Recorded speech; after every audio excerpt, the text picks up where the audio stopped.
I'm John Lander. I'm the senior producer of EVE Online. My name is Sveinn Kjarval. I'm the EVE community developer. My name is Christopher Tuborg. I'm the lead game designer of EVE Online.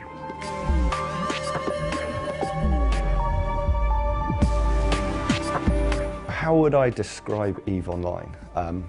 That's a really big question. It's like a second universe, like an alternate reality. EVE is really a big social game. It's an MMO game. There's just so much cool behavior and so much cool interaction between people. It's a dark, gritty, sci-fi world where players are pod pilots. We allow freedom. That's kind of our principle. There are many people who are criminals, many people who scam other players.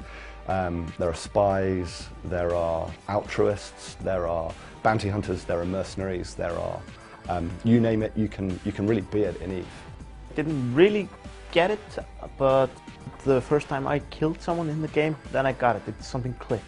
I had a massive adrenaline rush and just the freedom of, going wherever I wanted, picking someone to shoot at and actually succeeding without anyone telling me what to do and when. That was a great rush. But that really is your choice. You can go down whichever path you want.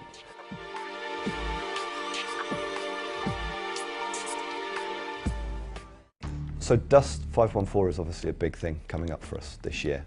It's a free-to-play first-person shooter on PlayStation 3. It's an MMO. It's linked into the EVE universe, so you're playing in exactly the same universe as the people who are playing EVE, the spaceship game. And it's going to be very, very exciting.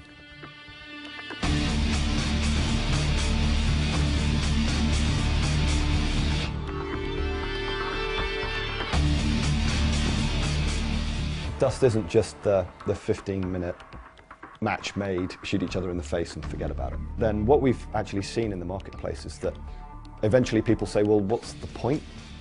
I played this map 10 times yesterday and I don't really remember any of the games, other than I had a good time, I enjoyed myself, but there was nothing really meaningful about them. When you've slogged it out with your friends, and you've won that match and you've won that piece of territory, that territory is now yours. So the next time somebody wants to come and fight for that, they're fighting against you because you own that piece of land. Every single shot is meaningful. It really does mean something on the long term. When you then team that up with the big sort of territorial conquest that EVE players are used to, and Dust and EVE players actually working together to take over a huge area of space for their faction or whatever, then it suddenly becomes this really compelling, persistent gameplay.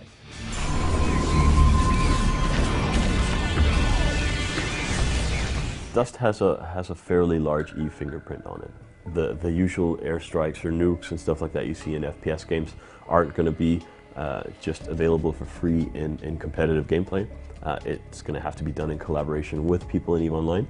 So if you're having a Dust match and you have access to this arsenal of airstrikes, basically, you'll be able to communicate with the people in EVE Online who are in space, and they will simply fire from space into the Dust match.